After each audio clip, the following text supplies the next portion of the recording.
All right, so welcome back to 1.7. Now we're actually going to do the lesson. Um, so we did all the vocabulary theorems and properties. If you did not get those, make sure you go and watch the last video so that you have all of those theorems and properties in front of you, because we are going to be using them quite a bit here, okay? So we're just going to start. We're just going to jump right into it. It's going to be super fun. For some of these, I put in these tables here so that we could kind of organize our work a little bit better, right? Because I want a 2-column proof. So I kind of gave you the 2 columns already just to help you organize a little bit more.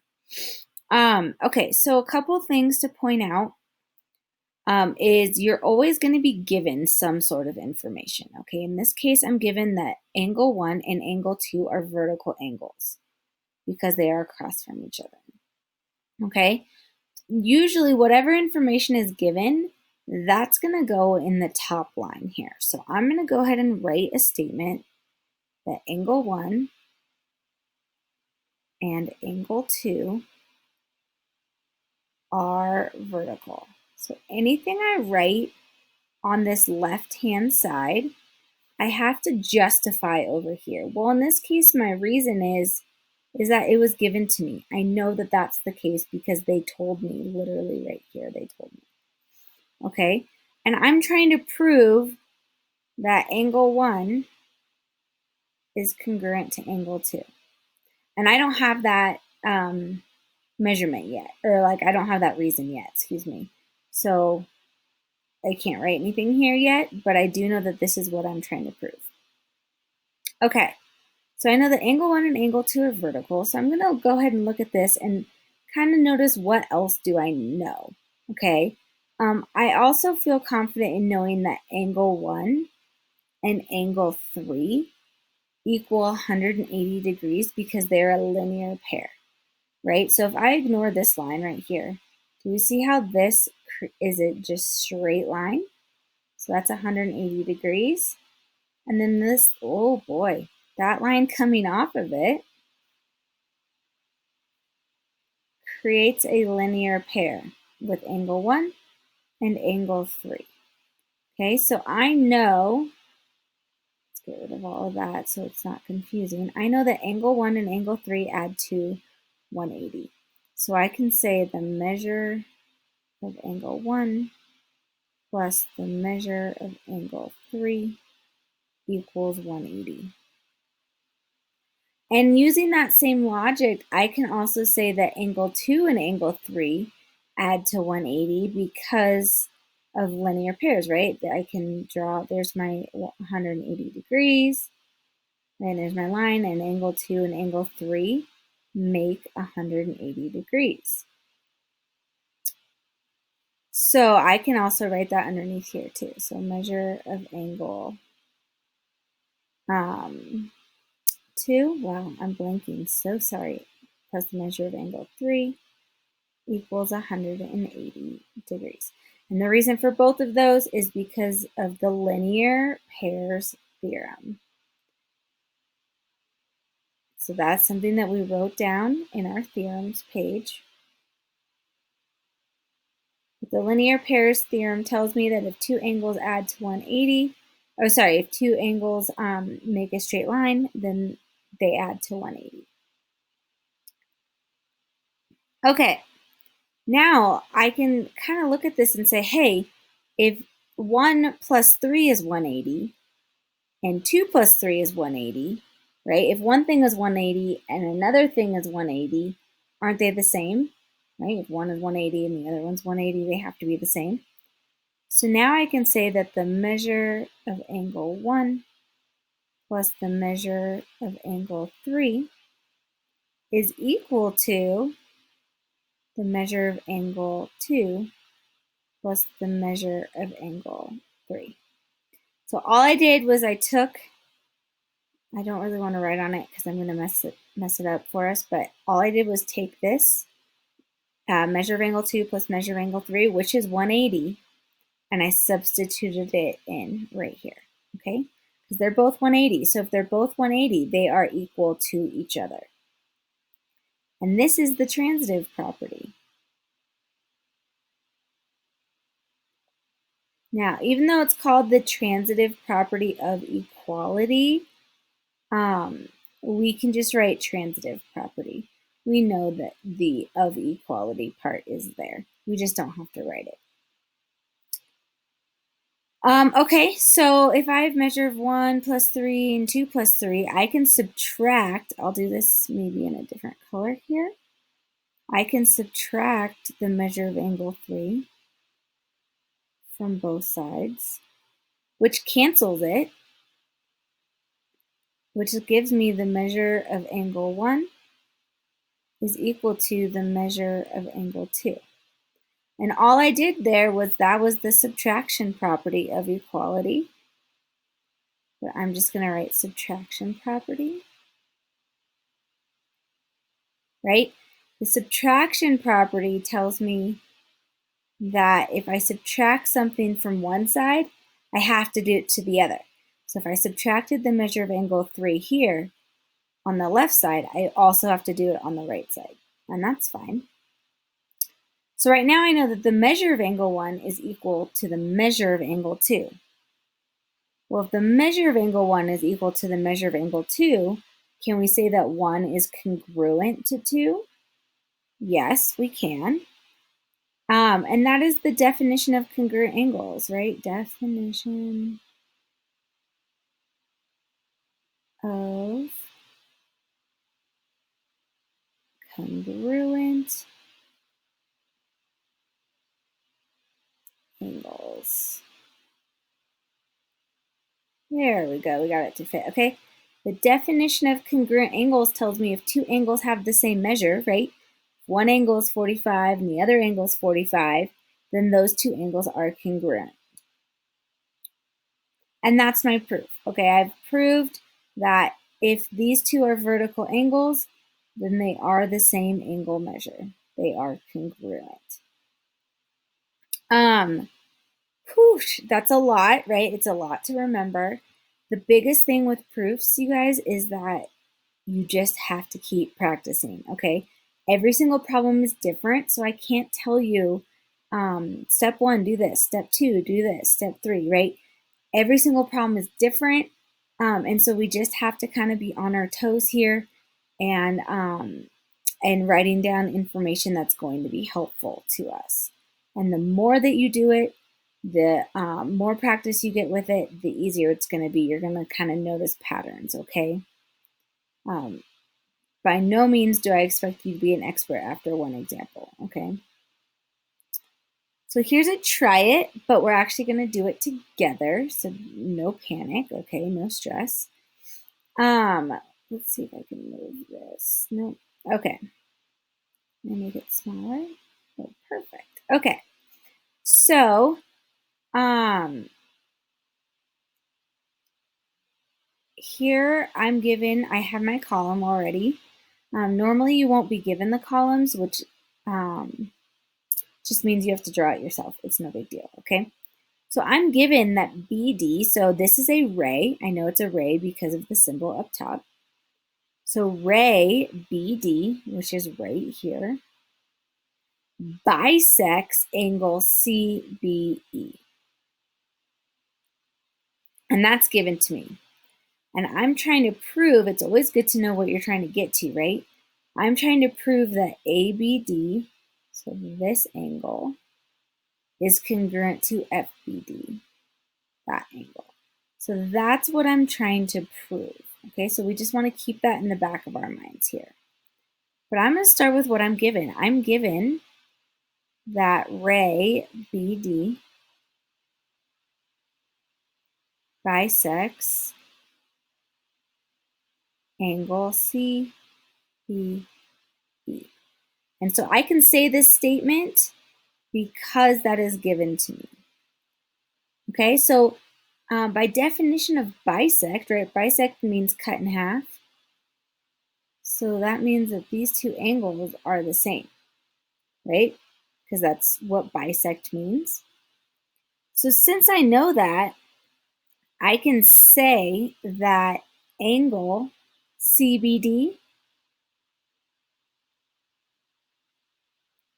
is congruent to angle EBD.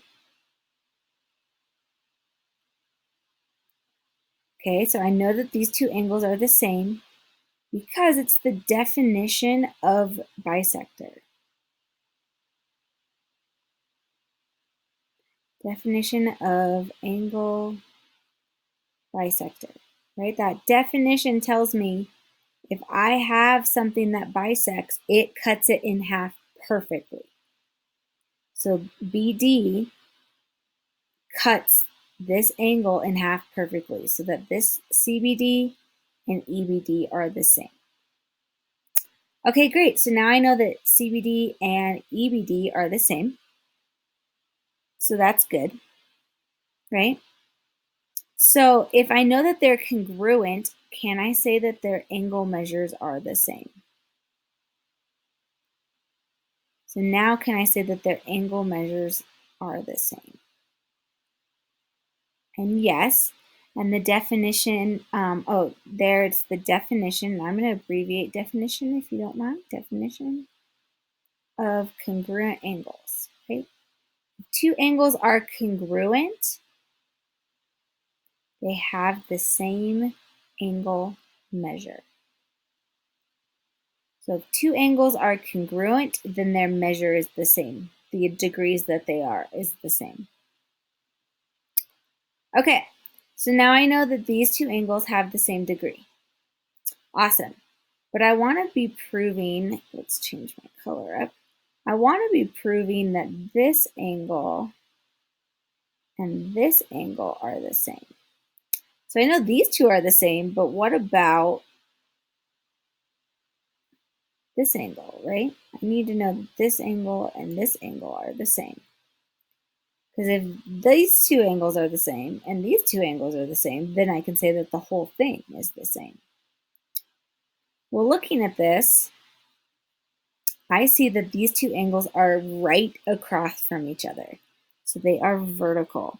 So I can say that the measure of angle, let's say ABC, is equal to the measure of angle. If I go A to B to C, I have to go F to B to E. So F, B, E. And the reason that I can say that those are actually the same angle measure is because those are vertical angles.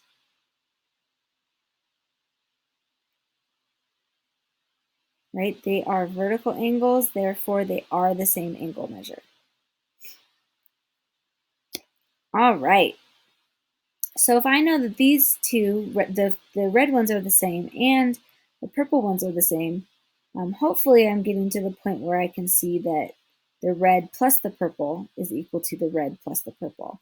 So let's maybe go ahead and write that. Okay, the measure of angle, let's say ABC, so that's a red, plus the measure, now I need a purple, so if I went ABC, I'm going to go CBD, CBD equals the measure of angle ABD. So all I'm saying is that this red angle plus the purple angle equals the blue angle. That's all I've said. And now I can repeat it, same thing, just for the bottom one. So FBE. Because I'm saying the same thing and using the same statement, that's why I'm putting the two in the same box, okay? So if I go FBE, now I have to go EBD.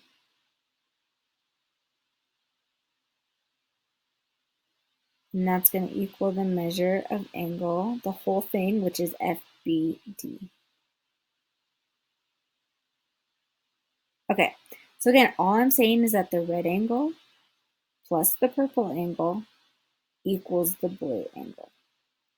And the reason I can add these angles together is we actually have to think back to the angle addition postulate, right? Which told us that we could add two angles together to make a bigger angle.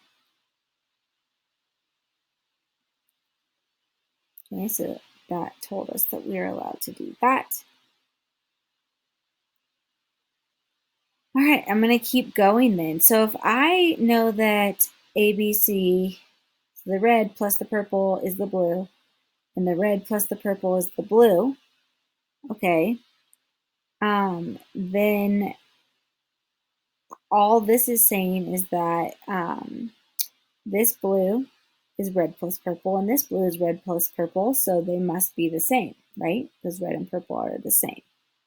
So I can say that the measure of angle ABD is equal to the measure of angle FBD. And this is actually the transitive property.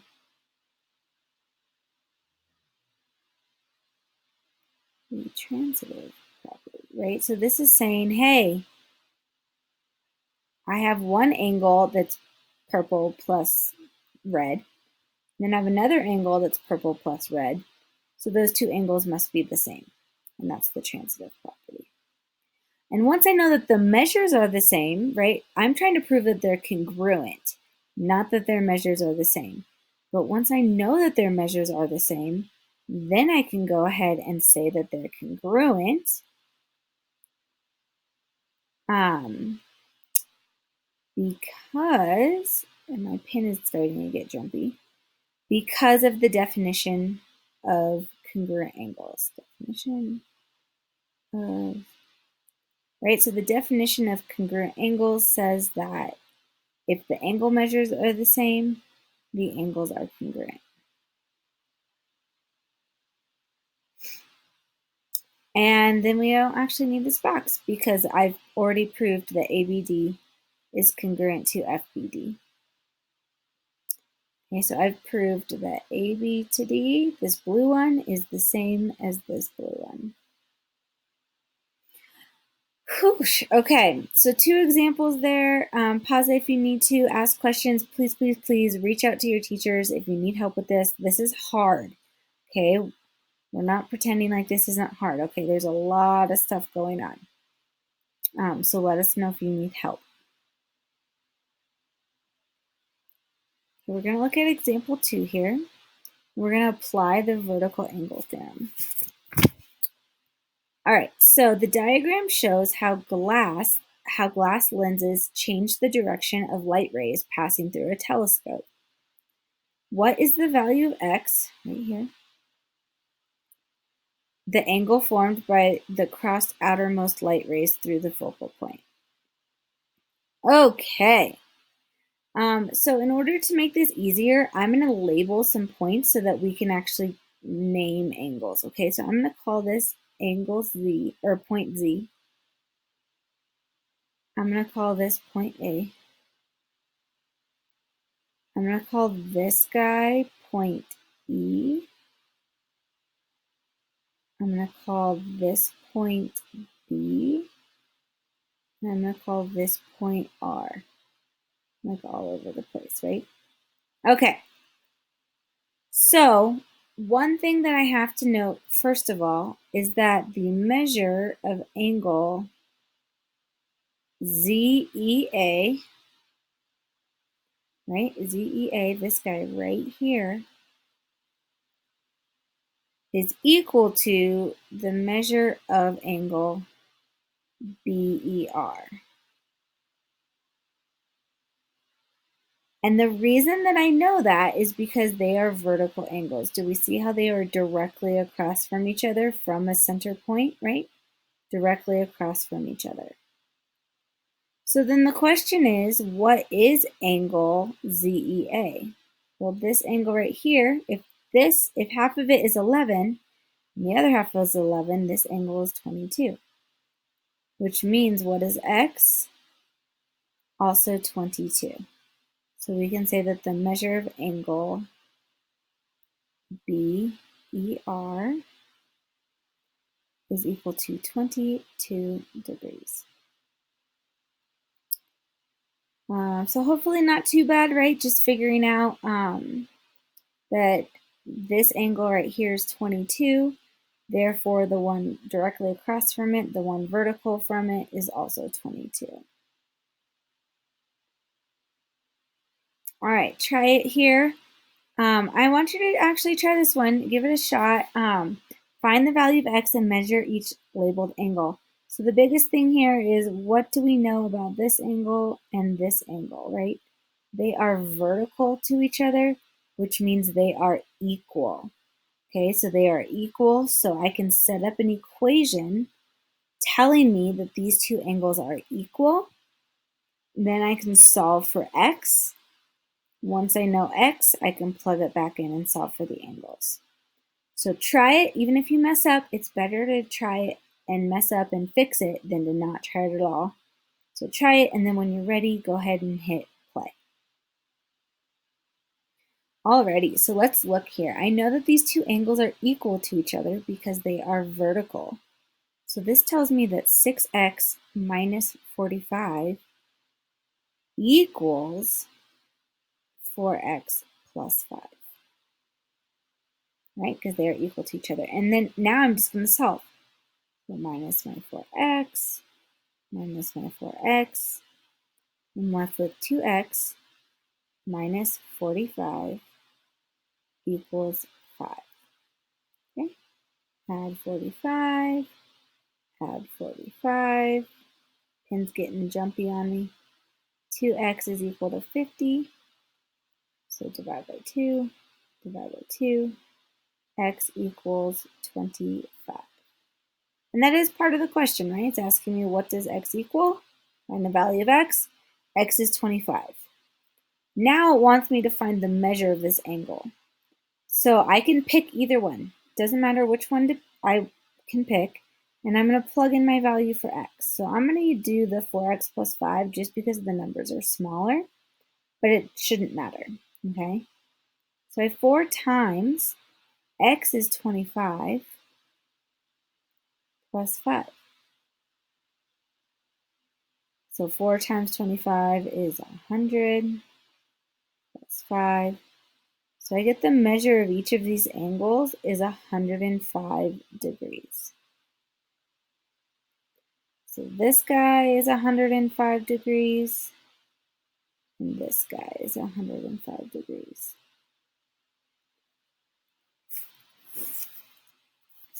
All good. Again, reach out if you need help, but we're going to move on to example 3. Okay, so example 3 is actually asking for a paragraph proof. So we're going to be writing these out in sentences here, okay? So I still have to look at what I'm given, right? Angle 1 and angle 2 are supplementary. They add to 180. Excuse me, it's very late. So 1 and 2 add to 180. Then 2 and 3 are supplementary, so they also add to 180. And I'm trying to prove that 1 and 3 are equal.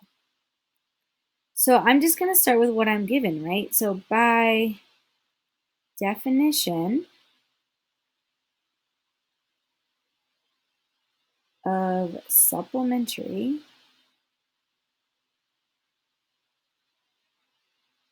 remember that this is a paragraph, so it's going to have a lot of words, right? So by definition of supplementary, we can say that angle 1, excuse me, it should be the measure of angle 1. We're doing this late at night, right? The measure of angle 1 plus the measure of angle 2 equals 180. And the measure of angle 2 plus the measure of angle 3 is also 180, because I'm told that both of those are supplementary. Okay?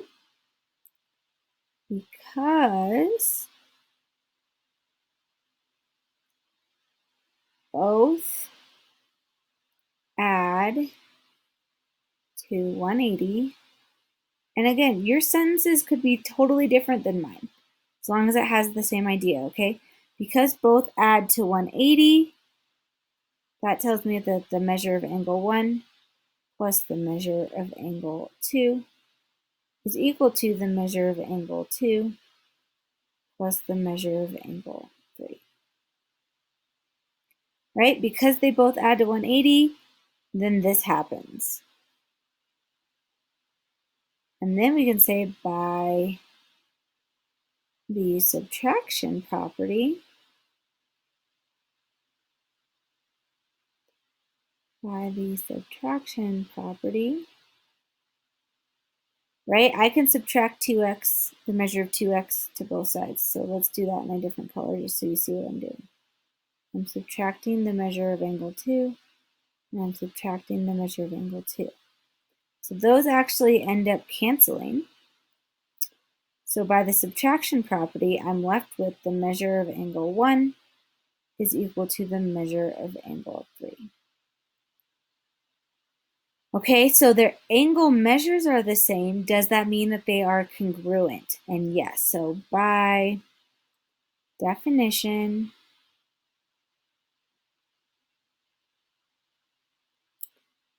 of congruent angles,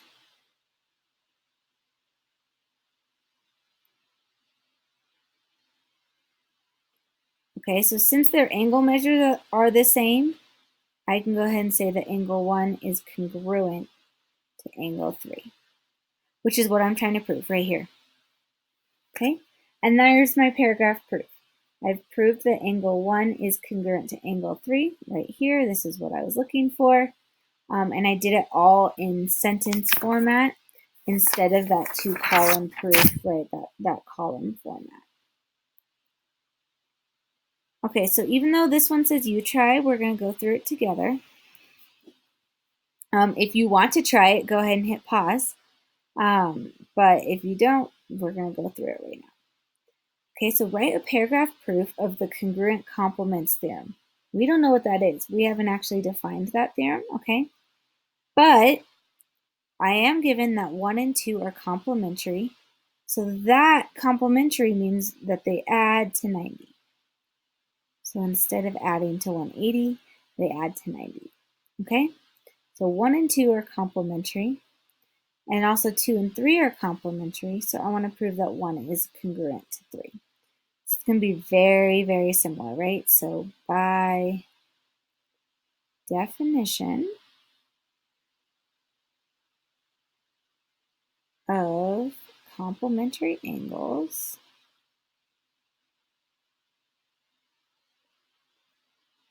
trying to write as fast as I can for you. By definition of complementary angles, comma, the measure of angle 1 plus the measure of angle 2 equals 90. Because they are complementary. 1 and 2 are complementary, which means they add to 90. And the measure of angle 2 plus the measure of angle 3 equal 90. Because again, 2 and 3 are complementary. Okay? And then I can say, because both equal 90, so since they're both equal to 90, the transitive property tells me that I can write this as the measure of angle 1 plus the measure of angle 2 equals the measure of angle 2 plus the measure of angle 3. Okay, if I subtract the measure of angle 2 from both sides, they cancel. So I get by the subtraction property, if I subtract the measure of angle 2 from both sides, I get measure of angle 1 equals the measure of angle 3. Okay, and that's great. If the measure of angle 1 equals the measure of angle 3, are they congruent? And yes. So by definition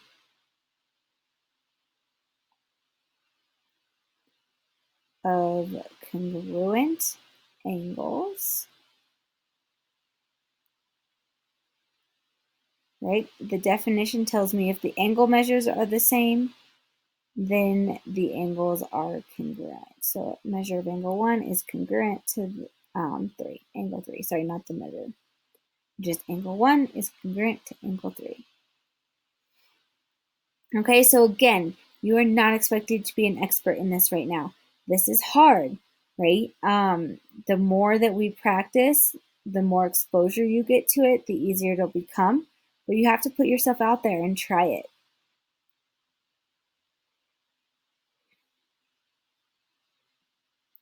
Alrighty, so our last couple examples here, we're just going to practice more proofs. I don't have the table made. It's okay. I'm going to make our own table.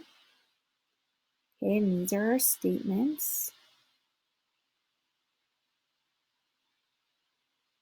And then here's our reasons. And I don't have notes for this one, so we're going to do it together, okay? So I'm given that the measure of angle 1 and the measure of angle 2 are equal. So sometimes I like to draw it in. So that I'm given that. So the measure of angle 1 is equal to the measure of angle 2. That's given. I'm also given that the measure of angle 1 is 105. So I can choose to write that in the same box or different boxes. So this right here is 105. Okay, so if I know this is 105 and I know 1 and 2 are the same, then I can say that the measure of angle 2 is 105. And that's the transitive property, right? If one thing is or if two things are equal, they have the same measure, right? Two things are equal, they are the same. So if one is 105, the other one's 105. So as I'm proving, I'm writing things in, okay? Now I see that 2 and 3 are supplementary. So the measure of angle 2 plus the measure of angle 3 is 180 degrees. And I know that because they are a linear pair, right? They make a straight line. Angle 2 and angle 3 make a straight line, so it's a linear pair. But I know that angle 2 is 105, so I can substitute this in. So 105 plus the measure of angle 3 equals 180. And I just did substitution. All I did here was take 105 and plug it in. Okay, now I can solve. So if I subtract 105 to the other side, I get the measure of angle 3 equals 75. And that was the subtraction property, right? I subtracted 105.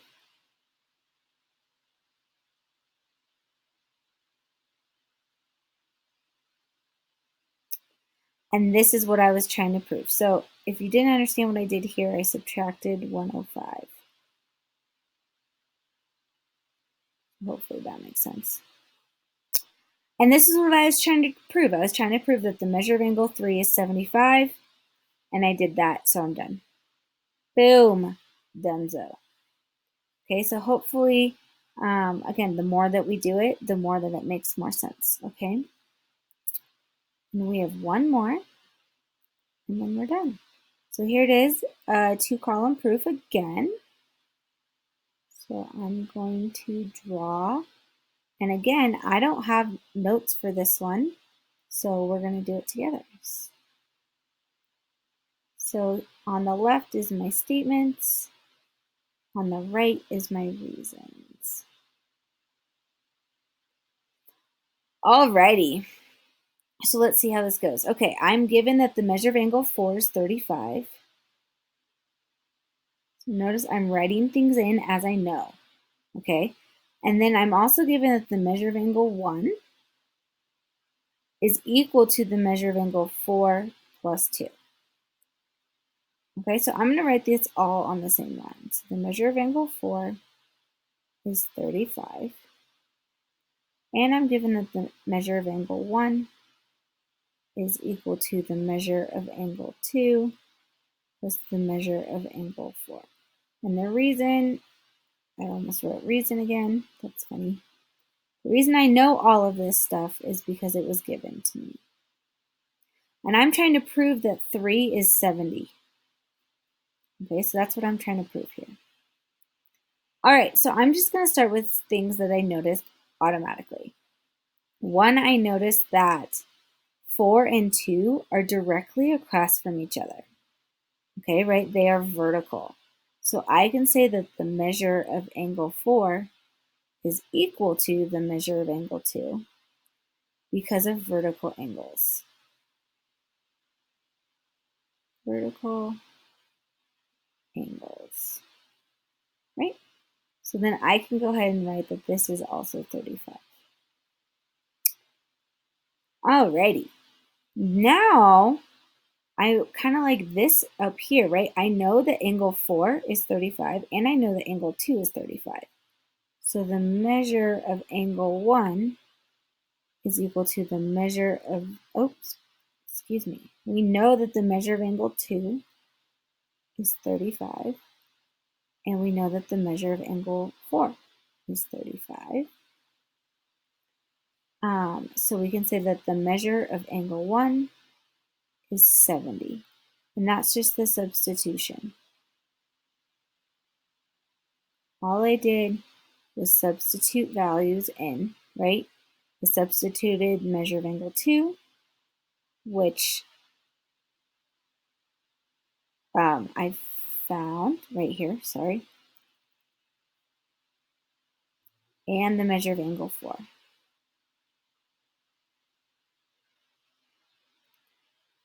Kind of skipped a step, but that's okay. We'll keep going. So this tells me that the measure of angle 1 is 70. Neat. Okay. Then I now notice that angle 1 and angle 3 are vertical. So the measure of angle 1 is equal to the measure of angle 3 because they are vertical angles, right? They are directly across from each other. Well, I know that measure of angle 1 is 70. So if I substitute that, I get 70 equals the measure of angle 3, and that's from substitution.